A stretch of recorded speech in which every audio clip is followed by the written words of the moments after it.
आपको ज्ञात होगा ही कि विभिन्न मंत्रालयों से लेकर और नीचे के अधीनस्थ कार्यालयों तक केंद्र सरकार के समय समय पर संसदीय राजभाषा समिति निरीक्षण करती है और उसमें बहुत विस्तृत निरीक्षण होता है। जो प्रश्नावली है उसमें न केवल पत्राचार बल्कि और बारीकियों तक में मोहरे किस भाषा में है, आपके नक्शे किस भाषा में है, वगैरह वगैरह वगैरह सभी चीज़ों पर वेबसाइट पर तमाम गहरी छानबीन की जाती है और उसमें ये निरीक्षण के समय सारे आंकड़े अलग अलग कार्यालयवार हम लोग संकलित करते हैं और उसके आधार पर फिर निष्कर्ष निकालकर राष्ट्रपति जी को अपनी रिपोर्ट प्रस्तुत करते हैं। उसी आधार पर राष्ट्रपति जी के अनुदेश जारी होते हैं। ये निरंतर चलने वाली प्रक्रिया है निरीक्षण की, जो समस्त केंद्रीय कार्यालयों, समस्त मंत्रालयों के अंतर्गत निरंतर निरीक्षण होते रहते हैं और उस पर गौर किया जाता है।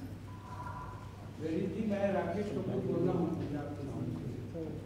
प्रश्न यह है, सुझाव यहाँ ज़्यादा आ रहे हैं, प्रश्न कम है, लेकिन मूल बात जो वो है ये है कि यदि विश्व हिंदी सम्मेलन के नाम पर विदेशों का सैर सपाटा होना कुछ लोगों के साथ, तो वो अलग बात है। लेकिन जब तक अपने भारतवर्ष के भीतर हिंदी को पूरी तरीके से रोजी रोटी से नहीं बांटा जाएगा, तब तक अब हिंदी विश्व सम्मेलन कर, महाविश्व सम्मेलन कर, इसका कोई अर्थ नहीं। यहाँ पे रत्नाकर पांडे बैठे, काशी नागरिक किसानी सभा के अध्यक्ष हुआ करते थे, मुझे पता नहीं, लेकिन दो हिंदी के विद्वान हुए, आचार्य रामचंद्र शुक्ल और श्याम सुंदर दास। श्याम सुंदर दास ने कहा था कि हिंदी को अपनाना है, जो दूसरी भाषाओं के शब्द हैं उन पर हिंदी का व्याकरण लागू कीजिए और उन्हें अपनाइए। स्टेशन को धुक मंडल मत कहिए या ऐसे कठोर शब्दों का प्रयोग मत कीजिए। चतुर्वेदी जी, आप विद्वान हैं, आप इस हिंदी समिति के अगर अध्यक्ष हैं तो आप अपनी समीक्षा में ये देखें कि कौन से ऐसे शब्द हैं जो हिंदी के पत्रकारों की समझ में नहीं आते। जब कोई वित्त मंत्रालय का हो या विदेश मंत्रालय का प्रपत्र बांटा जाता है, कोई पर्चा बांटा जाता है, तो समझदार हिंदी का पत्रकार अंग्रेजी का प्रपत्र लेना पसंद करता है। जी, मैं स्वयं भी ऐसा करने पर अनेक बार मजबूर हुआ। जी हाँ, तो सवाल यही है कि हम भारत में तो पहले हिंदी को एक सर्वमान्य व्यवहार की आधिकारिक भाषा बना दें और बना सकते हैं। मुगल काल में अरबी फारसी थी, कोर्ट की भाषा आज भी उत्तर प्रदेश में हिंदी, उत्तर प्रदेश में हिंदी कोर्ट की भाषा, न्यायालयों की भाषा बन चुकी है। हम कर सकते हैं, लेकिन अब ये इच्छा शक्ति की बात है। धन्यवाद। जहाँ तक विश्व हिंदी सम्मेलन का संपर्क है, ये खाली सैर सपाटे वाली बात नहीं है। इसके साथ हिंदी जो हमारी राष्ट्रभाषा है, वो हम बाहर जाकर उसको लोगों को सुनवाकर, लोगों को अपना जो हमारी परंपरा है हिंदी में, वो दिखा सकते हैं।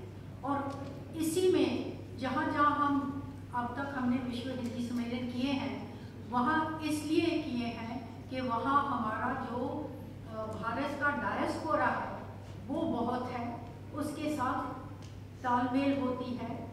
वो हिंदी को वहाँ जाकर वहाँ रह रहे हैं, उसके बावजूद उन्होंने हमारी जो परंपरा है, हमारा जो कल्चर है, उसको उन्होंने वहाँ जारी रखा है।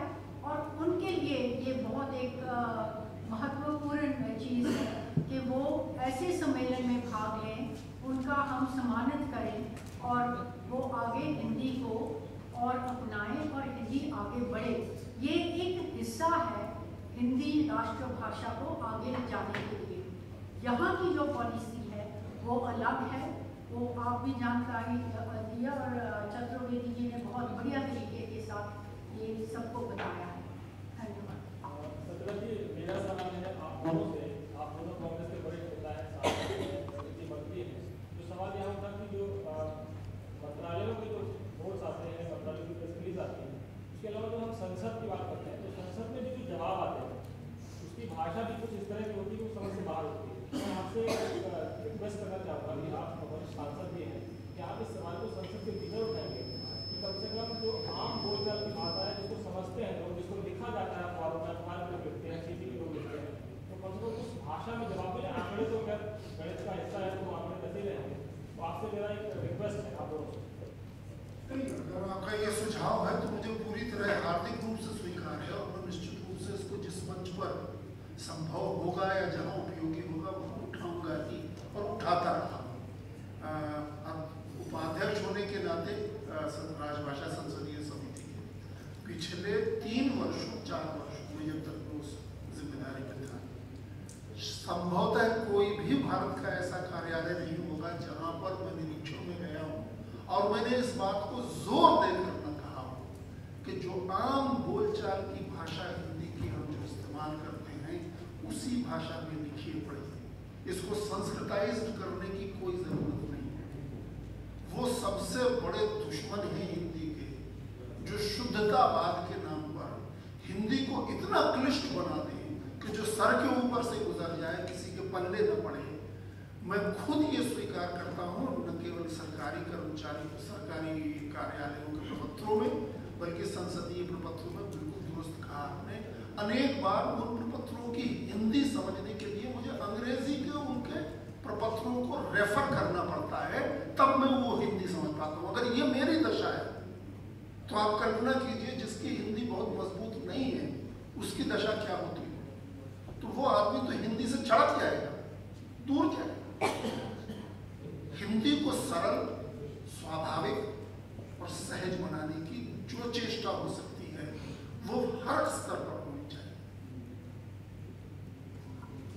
गणित कौर जी, मैं आपसे ये सवाल इसलिए पूछ रही हूँ सिर्फ विदेश मंत्रालय के नाते नहीं, लेकिन भारत सरकार के एक मंत्री होने के नाते आप लोगों ने खानापुरी करने के लिए अंग्रेजी के साथ साथ सभी मंत्रालयों ने हिंदी की वेबसाइट तो शुरू कर दी है, लेकिन जो सेंट्रल मिनिस्ट्रीज हैं, जो मंत्रालय हैं, उनकी वेबसाइट्स की दशा ये है कि आज ज्यादातर जो वेबसाइट्स हैं सरकारी, उनमें वित्त मंत्री हमारे प्रणब मुखर्जी बने हुए हैं और अंग्रेजी की मंत्रालय की वेबसाइट टेंडर कॉल करती है 2012 का, तो हिंदी वाली वेबसाइट कॉल करती है 2009 का। यानी 3 साल से उसमें टेंडर नए बुलवाने का अपडेशन नहीं किया गया है। तो हम लोग जो चाहते हैं स्वेच्छा से कि हिंदी की वेबसाइट को भी एक बार देख लें, हमारे लिए कोई रास्ता नहीं है उसको देखने का, अंग्रेजी देखे बिना कोई विकल्प नहीं है। तो क्या मंत्रालयों में जो आपकी टीमें हुआ करती हैं, जो संबंधित लोग हैं जिनको असाइन किया गया है, वो ये देखेंगे कि हिंदी की वेबसाइट भी देखने के लिए एक ऑप्शन रखा जाए? ये तो सरकार जानबूझकर चाह रही है कि उन वेबसाइट्स को ना देखा जाए। अगर 2010 की जानकारी वेबसाइट पे मिलती है और उसी मंत्रालय की अंग्रेजी के वेबसाइट पे कल तक की जानकारी है। आपने बहुत अच्छा सवाल, बढ़िया सवाल किया है और सुझाव दिया है। मैं ज़रूर ये जो कंसर्न होंगे इसकी वेबसाइट के साथ उनके पास हम ज़रूर पहुँचवा देंगे कि हिंदी की वेबसाइट भी खुली तो इसलिए है कि आप देखें, आप जानकारी लें, पर इसको भी पूरी अपडेट कर आपको मिलनी चाहिए। मैं मीडिया कर्मियों से अनुरोध करूंगी कि समय सीमा को देखते हुए हम माननीय मंत्री जी का सवाल पूछने और जवाब देने के लिए धन्यवाद करते हैं। माननीय विदेश राज्य मंत्री जी के विशेष रूप से आभारी हैं। आपने अपने अति व्यस्ततम समय से समय देकर अनुग्रहित किया। मंचासीन माननीय सांसद श्री चतुर्वेदी जी का हमें हमेशा मार्गदर्शन मिलता रहता है, आज भी मिला, और संसदीय राजभाषा समिति के उपाध्यक्ष होने के नाते हमें समय समय पर आपका मार्गदर्शन भी मिलता है। यहाँ आने के लिए आपका आभार।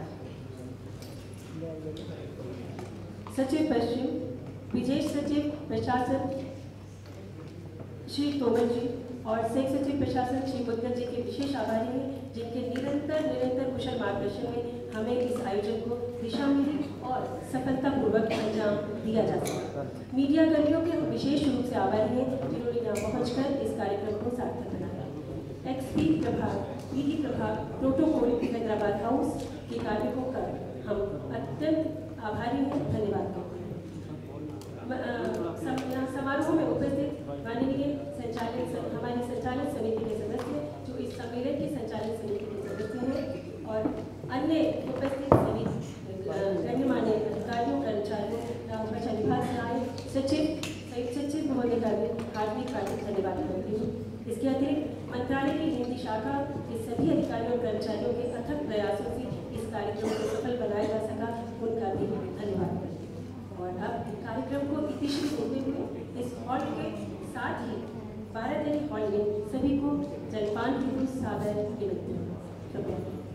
जलपान हेतु